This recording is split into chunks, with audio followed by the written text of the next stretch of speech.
Okay, thank you everyone for coming today. My name's Detective Chief Inspector Andrew Marks. I'm the Acting Commander of the Robbery and Serious Crime Squad. We're here today to give you an update on the investigation into the kidnapping of Mr. Chris Baghsarian. At this stage in the investigation, it's still an ongoing investigation, and we're still looking for the safe recovery of Mr. Baghsarian. I'm happy to answer any questions you have, but I do say that it is still an active investigation and there'll be some questions that I cannot answer. Thank you. Do you think he's still alive? In all these investigations and kidnapping investigations, we believe and we conduct our inquiries that the victim and the hostage is still alive. So at this stage, our view is that he is still alive and we're looking for his safe return. That video that's getting around that's really, really awful, and the photographs,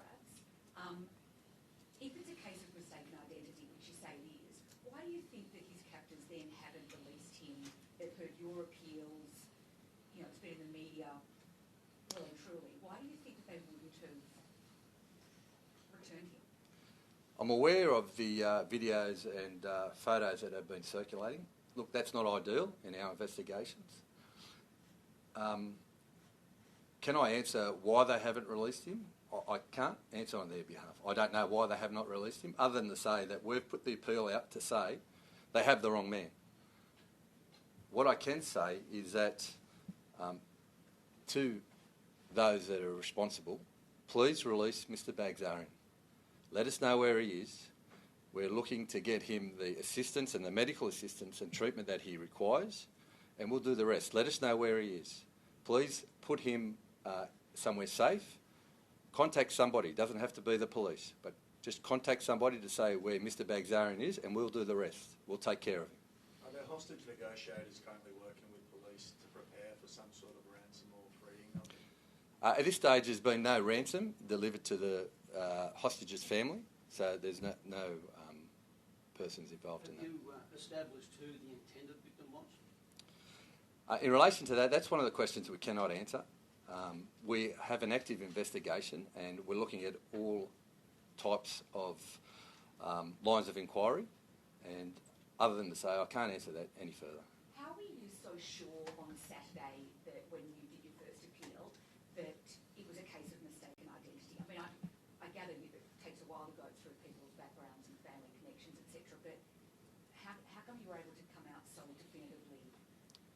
What I can say to you that Mr. Baghsarian's family are not involved in any criminal world. We know that these kind of offences usually involve those that are involved in organised crime networks. Their family are in distress. All they want is their father to be returned, their grandfather to be returned. And what I can say is that I'm 1,000,000% confident that they have the wrong person. What do we know about the people who took him? At this stage, it's a line of inquiry. What we can say is up to 3 offenders attended his premises at 5 o'clock in the morning on Friday. In these kind of offences, we would suspect that there's more than 3 that turned up involved. And at this stage, it's early in our investigations, but we are making inquiries to identify those responsible. Do you believe he's being held in Sydney? Well, that's a question I cannot answer. We don't know where he's held. That's why we're making this appeal. Can you say whether or not the intended victim had underworld connections? Again, that's the line of inquiry I can't really discuss at this stage, other than to say that there are a number of inquiries taking place. What we have the Robbery and Serious Crime Squad leading this investigation. We have a number of detectives from Ryde Local Area Command where the offence took place.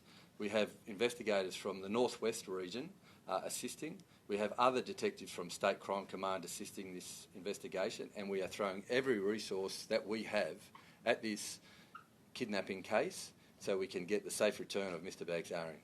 Can you tell us how the videos and images came to leak and become circulated? Because obviously that seems to suggest that the kidnappers have shared them with at least one other party. Well, what I'm aware is that I understand that those videos are circulating. What I'm confident in, that I have seen them, and I can confidently say that they have not been leaked by the police. I understand that reporters have a job to do and they often get sent images. It's not ideal that those images are out there, but I cannot say anything further about that. In terms of this idea of mistaken identity, there's obviously John Versace's case, another instance where an elderly man had kind of distant links to an alleged underworld figure, and now we have someone who appears to have no familial or personal links to the underworld. How worrying is it then, this idea of mistaken identity, seeing seemingly innocent members of the public fall into the traipses of the underworld? Well, what I can say is that this is not a typical crime that happens, that the offenders have got the wrong person. It's not an instance where that they're randomly taking people for the sake of it. They were intending to take somebody, but have taken the wrong person. They have kidnapped the wrong person. So my focus is not on those other cases, but on this case, that we are looking to get the safe return of Mr. Baghsarian. Has there been any fresh communication from the captors to the family in the last 12 or 24 hours? And also, what can you tell us about these captors? Who are they? Who are they linked to? So what I can say to you is that the family haven't received any ransom. So this is a difficult case because in a normal kidnapping case, we would be aware of a ransom. But because the family are not involved in this type of crime and they're not involved in that world, they haven't received a ransom. So they're not involved, so there's nothing I can expand on that. And in relation to those involved, well, we're still investigating that, and I can't make any further comment until we do investigate, we do find out who's responsible, and then we do bring him before the courts. But someone must be communicating with someone. Like that initial video has gone out to someone, apparently the intended targets relative overseas. But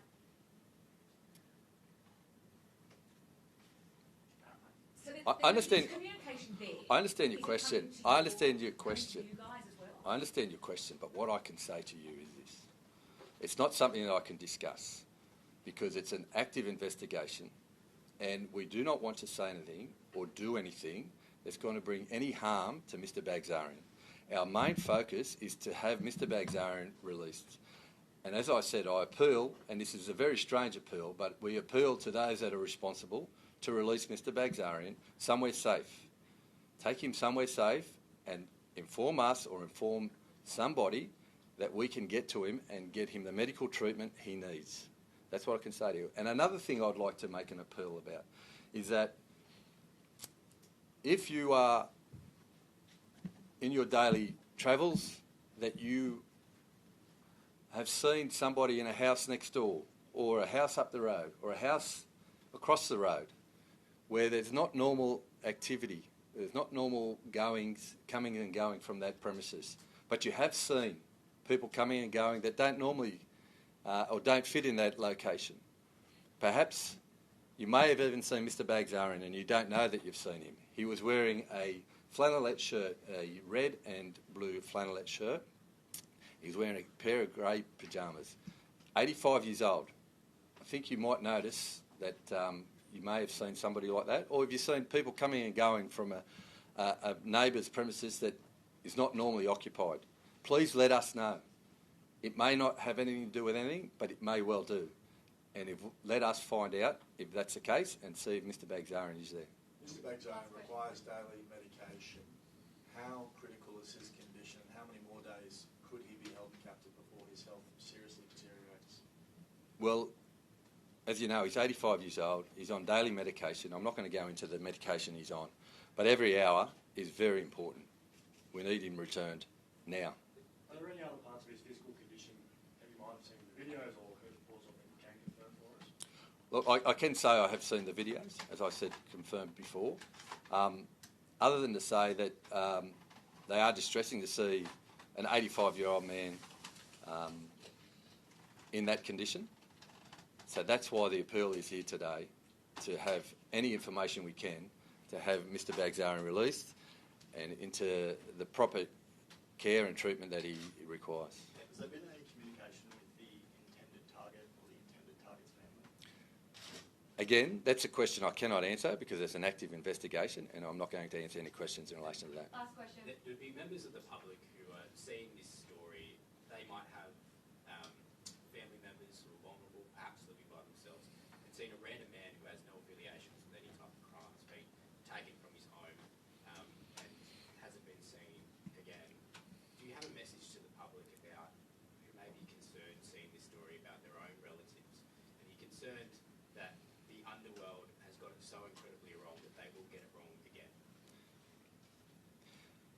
The message I'd say to the public is that the police are out there actively hunting and looking for Mr. Baghsarian.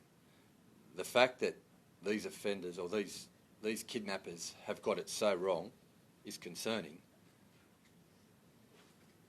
But I can say that those who have elderly parents or grandparents need not fear, that they go along their business with and their contact with their family members as normal. Contact your parents, contact your grandparents, but don't be in any fear. Thank you.